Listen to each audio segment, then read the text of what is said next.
Right. Thanks, my man. Well, hello. This is Mary. 10 years ago, I fired Mary. But she was happy about it. Do you know why? Because Mary was someone I inherited as I joined a high-tech company. And she was a trainer. And she traveled around the world teaching these 1- and 2-day courses that she couldn't stand. And one day she came to me, she said, Dan, I don't want to be a trainer anymore. Can I please do something else? And I said, sure. And so she was a courseware developer. And about a year later, she came to me and she says, Dan, I don't want to be this courseware developer anymore. I'm not very good at that. I said, all right, what do you want to be? She said, how about a project manager? I was like, okay, project manager. Let's be a project manager. And then a year later, she came to me and says, this is not working. And I said, you're right, this is not working. So what happens? Her and I have a conversation, and I said, how about I fire you? And she's like, that'd be great. I'll get a severance package, and then I can go figure out my why, if you will. I said, beautiful. So I did. I fired her, and it took her, however, another 7 years, 2 degrees, going to Ghana, battling cancer, moving to Halifax, and figuring out that her why was being a social worker. And so she said to me, I realized and then decided that what I get paid to do needs to fit with what I know and feel to be my personal purpose. And then there's Boss. Boss is a thinker. He wants to learn, and he's like, you know what? I don't like this phone I have in my pocket. I need to do good in society. Maybe I'll create a company that creates ethical phones. It's called Fairphone. He's based in Amsterdam. And so I met him. He's a wonderful guy, and this team of 30 people are doing all kinds of good things. So every phone they make is ethically sourced. They want to do good in society. And I'm in their offices in Amsterdam thinking, wow, there is a hive, there is a buzz, there is something happening here. And so I said, boss, what's going on? He says, the purpose of Fairphone, Dan, goes beyond being a company. All of us at Fairphone are looking at the world in a different way. So I started thinking about this stuff, like purpose. Mary had a drive. She wanted to figure out a purpose. It took a while. And Boss had purpose, and he wanted to figure out his own life, but also create and do good in society. So maybe it's the purpose effect. You see, the funny thing is when we're kids, we're told you can be whatever you want. You can find your purpose. And we have a great old time. We want to be astronauts. We want to be firefighters, right? We want to be doctors. At least I did until I didn't like blood. Passed out ridiculously every time I saw it. And then some of us wanted to be train conductors. Some of you might have as well. Like our friend Sam. Now, Sam is 6 years old, and he's like, man, National Railway Museum in York are looking for a director. I'm going to apply for that job. So he says, dear Mr. Tucker, I'm 6. I'd like to apply for the director of the National Railway Museum. I'm pretty good on my train track. I got 2. I can control them. I'm awesome. So now, however, you're the National Railway Museum. What do? Do you throw the application into the bin? Do you say, 6-year-old, like he can run this place? Or do you make him the director of fun?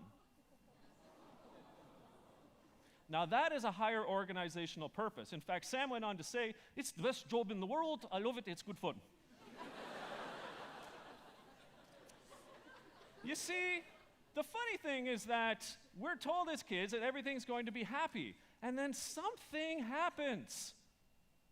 That upside down happy face turns into an upside down frown. Now, ask yourself this, was your childhood a sham? Well, think about it, right? Think about it. The fact of the matter is that we were read books like Goodnight Moon and Guess How Much I Love You, all about this compassion and love. We're like, woo, okay, family loves me, that's good. Then Harold taught us to paint outside the lines. Think outside the box, be creative, be spontaneous. And then that guy, Dr. Seuss, remember him? Oh, everyone got this book, right? Especially when you graduate from high school. Oh, the places you'll go. And then the granddaddy of them all, Shell, right? Silverstein. If you give, you will have purpose. Think about it. Because when we get to work, The exact opposite is happening these days. We're disenfranchised, we're disillusioned, we're disengaged, right? We're typing out help on our keyboards. And then we start, in our cubicles, we start asking these crazy questions. Question after question after question. For example, how did this happen? Well, I just in for the paycheck. This is crazy. I mean, this wasn't supposed to happen. Harold told me to be creative, and they're putting me in a cubicle. And then you start thinking like, oh my gosh, what is really my purpose in this world? What am I here for? It's crazy. So, there are some data points, really, to kind of think about here. The Conference Board, for example, in 1987, they say that 61% of us are satisfied in our jobs. It's pretty good. I mean, it's not great. It should be 8 or 9, right? But 6 out of 10 people say, yeah, I'm satisfied in my role. Today, it's 47%.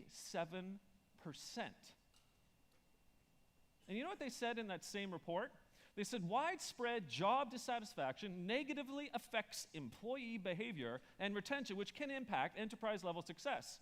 Here's what I have to say to that. Well, duh. I mean, if you're dissatisfied in your role at work, clearly there's not going to be much enterprise-level benefit, is there? Now, Gallup, another firm, right, since 2000, have told us that 87% of the planet is disengaged or not engaged at work. In North America, it's a little better. It's 70%, but nothing to write home about, right? Here's the most damning and criminal piece of data point from Gallup. 52% of us are, quote, checked out at work. We don't care. And then the last piece of horrible data, a company called Imperative and NYU got together and they went to go seek out and find if people actually had purpose in their roles at work. Guess what? Only 28% of us have the purpose mindset in our roles at work. Now, there are some reasons I believe we're hitting our head against the bus and that the organization is ultimately not really, having the best of times. I'm falling off here, aren't I? There we go. So, what are some of those key reasons? Well, first of all, there are far too many organizations that are fixated on profit. Yes, if you're a for-profit company, you need revenues, you need profit. But you don't need that to be the sole reason you're in existence. Second, the funny thing is that we believe that power and bureaucracy is something that we should uphold. Power and bureaucracy is not the reason you're in a leadership role to begin with, but it is creating some of those purposeless organizations. And then, of course, there are our roles. So the employee is told what to do, these job definitions and descriptions. You shall not be like Harold. Do not paint outside the line. And then some of us think, oh, we're there to climb the ladder. And all of us want to be VPs and SVPs and EVPs and anything else with a VP in it. And then there's this sense of consumerism. Oh, I need more. I need to be paid more. I need to work more. I need to get more. And unfortunately, from a remuneration level, as it turns out, we're actually not paying decent, livable wages. So remuneration is an issue. And then the worst, perhaps, out of all of this is the fact that performance management, we say to people, you know what? Okay, there's a bell curve. You guys over here, you're really good. You guys over here, not so good, and then everyone else falls in the middle. And we actually rate and rank people in our organizations against one another. How is this purposeful? I don't get it. But I do get that you are also culpable. You cannot rely simply on the organization, say, I guess I'll just check out, collect the paycheck. They're not giving me my purpose. No. It's up to you as well. You have to find your purpose. It's very important. So, like any good TED, I have an idea worth spreading. Perhaps you need to take charge first. The number one priority is for you to define, develop, and decide what you're about, how you're going to show up, and when you're going to do it. That's personal purpose. Number two, our organizations need a new pathway. We need a new road. I want the organization to be redefined, its purpose. And thirdly, if there is a balance, if there's harmony between your personal purpose and your organization's purpose, I hope that you find role purpose. And it looks like this. The purpose effect is a Venn diagram. Perhaps it's connecting the dots. Up at the top, personal. That's you, that's us. Number 2 is the organization, and number 3 is role. And together, guess what this creates? The sweet spot. And the sweet spot is for 2 factors. 1, you, us, me, we, people. When there's an alignment, we have purpose, and thus the sweet spot. But so too the organization, whether it's for-profit, not-for-profit, or public sector, the organization can win if this occurs. So let me give you a little bit more detail. Personal purpose, first and foremost, we are always around here developing ourselves, our attributes, our likes, our dislikes. Don't stop. Michelangelo said, ancora imparo, I am still learning. Number 2, define your personal purpose. I don't want a statement, by the way. I want a declaration. Mine, we are not here to see through each other. We are here to see each other through. And then decide how you're going to show up every single day with your purpose intact. Then, you know what? An organization needs to redefine itself as well. I call it the good deeds. Those 5 circles in the back spell the word deeds, as it turns out. Delight your customers. Whoever you're serving, delight them. 2nd, create an engaged workforce. Engage your people. 3, be ethical, like Boss and Fairphone, in all you do in society. 4, deliver value, not just profit. And number 5, serve all stakeholders.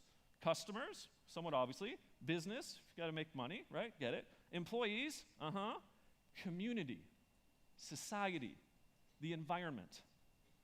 And then, if there's an alignment, you get to choose how you show up every day. Job mindset, yeah, I'm just here for the paycheck. Career mindset, yep, I'm climbing the ladder.